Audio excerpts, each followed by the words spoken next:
Fine. So, its proof is easy, it is not difficult. So, let us consider the case 1 first. Assume that f prime changes sign from minus to plus. Intuitively we have seen how does it happen.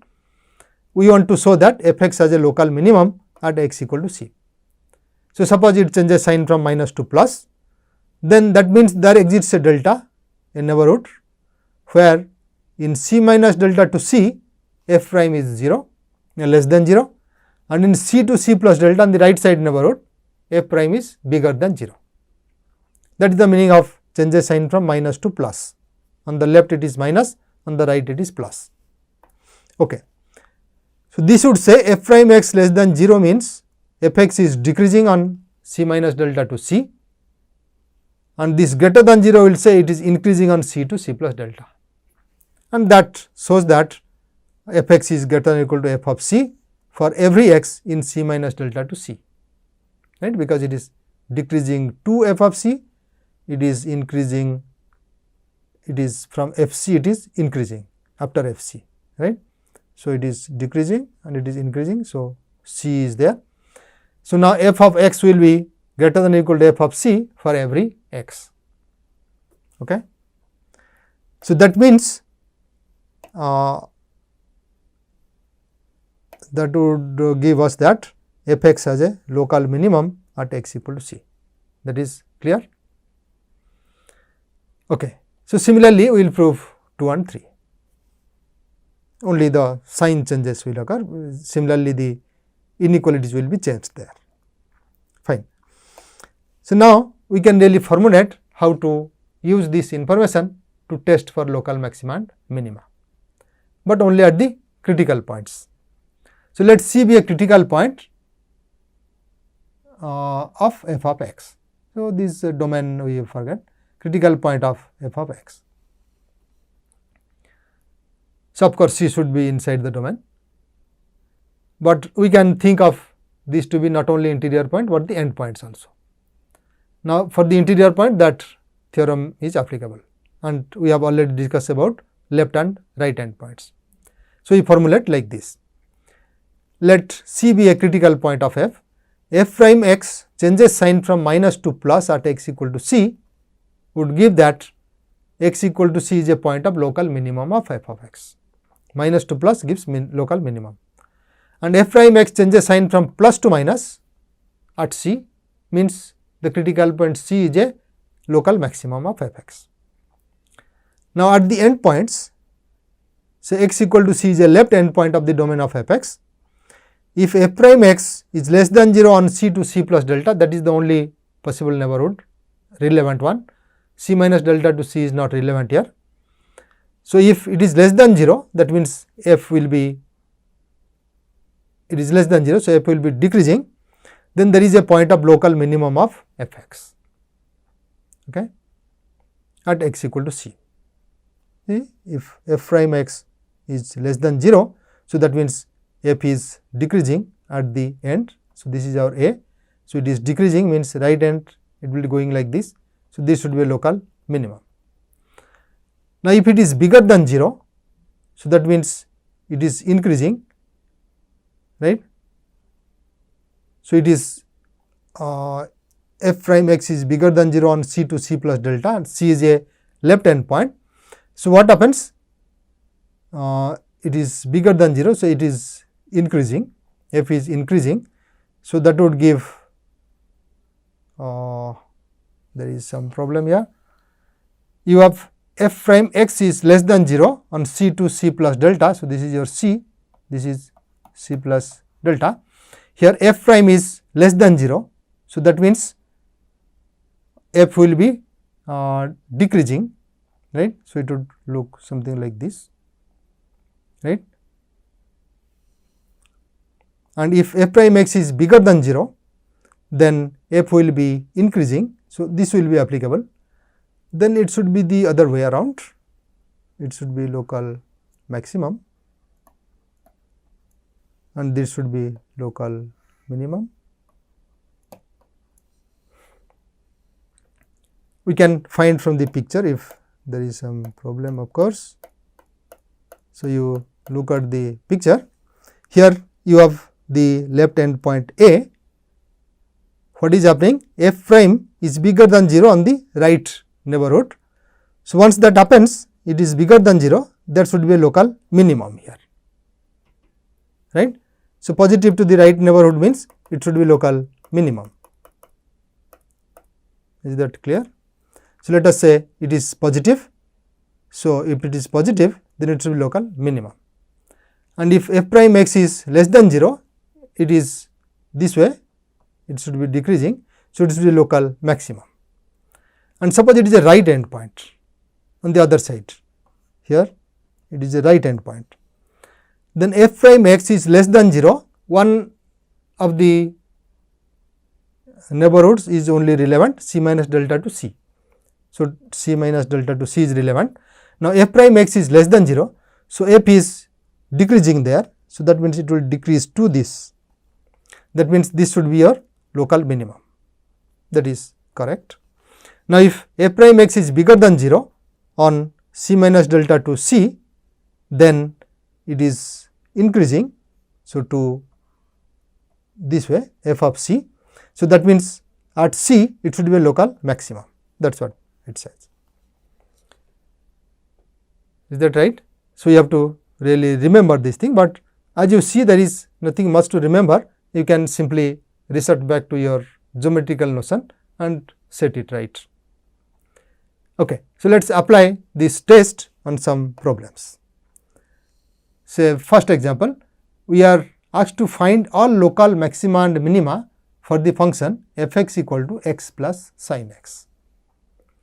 So, if you plot the graph, it would look something like this, but it will be misleading sometimes, because these points may look horizontal, sometimes they are not. Okay. So, we will find out analytically what happens. Now, this function is differentiable on the whole of R, okay, and its derivative is 1 plus cos x.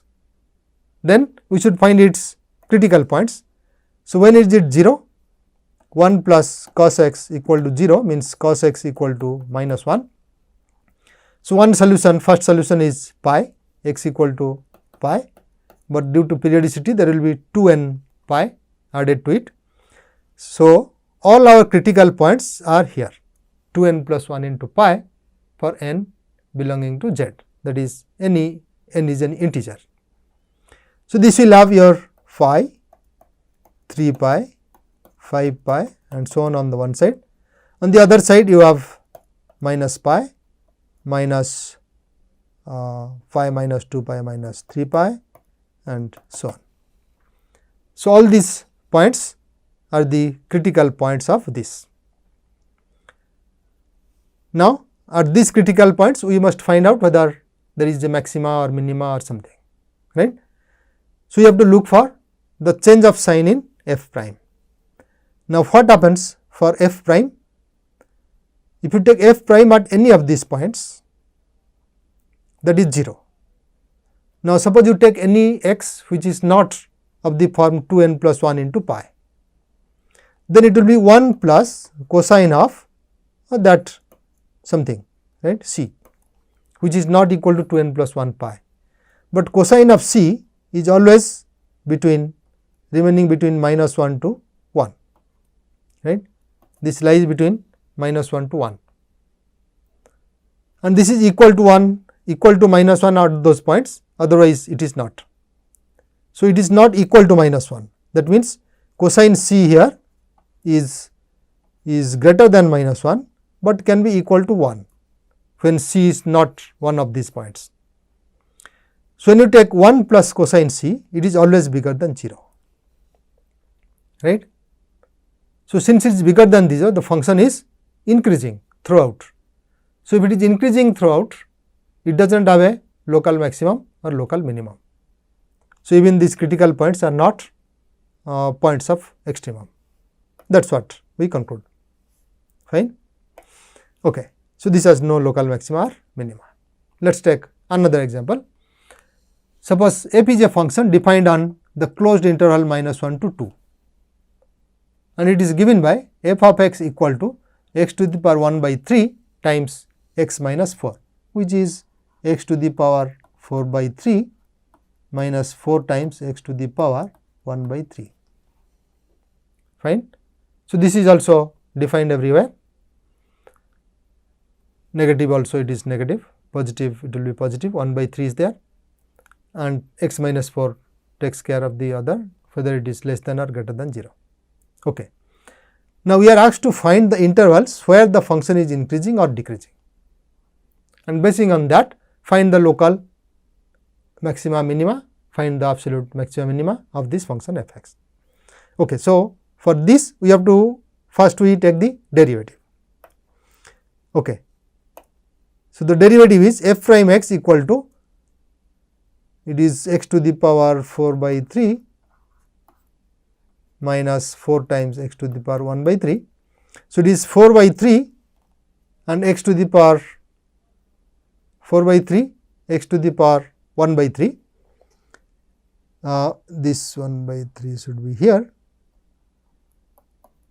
right. 4 by 3 times x to the power 1 by 3,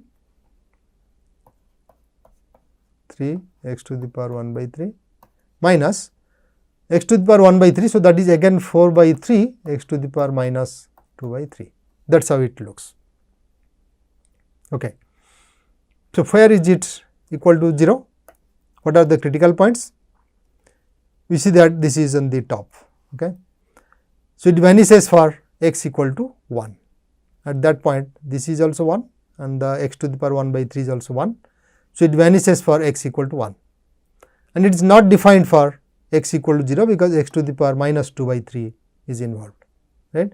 So, this x to the power 3 is on the top now. Okay. So, the critical points are now 2, not only 1. It is 0 for x equal to 1 and it is not differentiable, the function is not differentiable at x equal to 0. So, we have 2 critical points.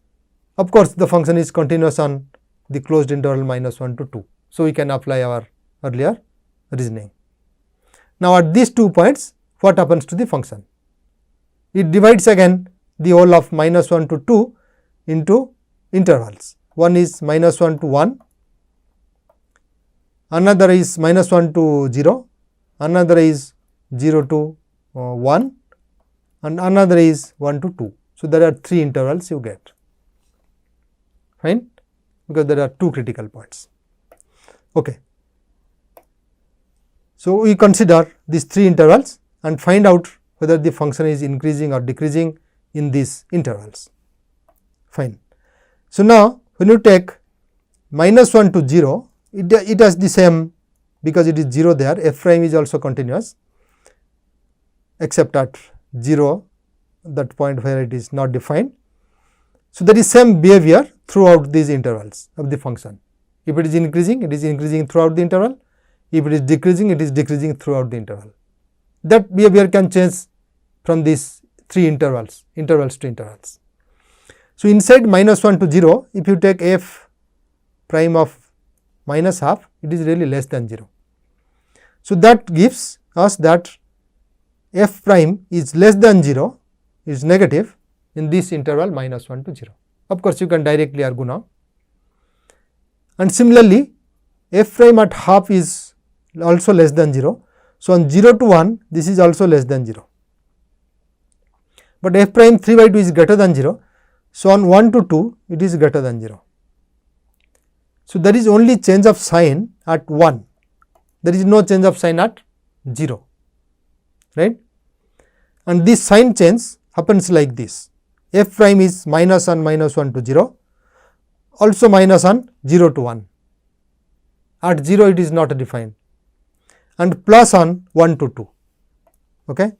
So, it is decreasing in minus 1 to 0, decreasing on 0 to 1 and increasing on 1 to 2, right.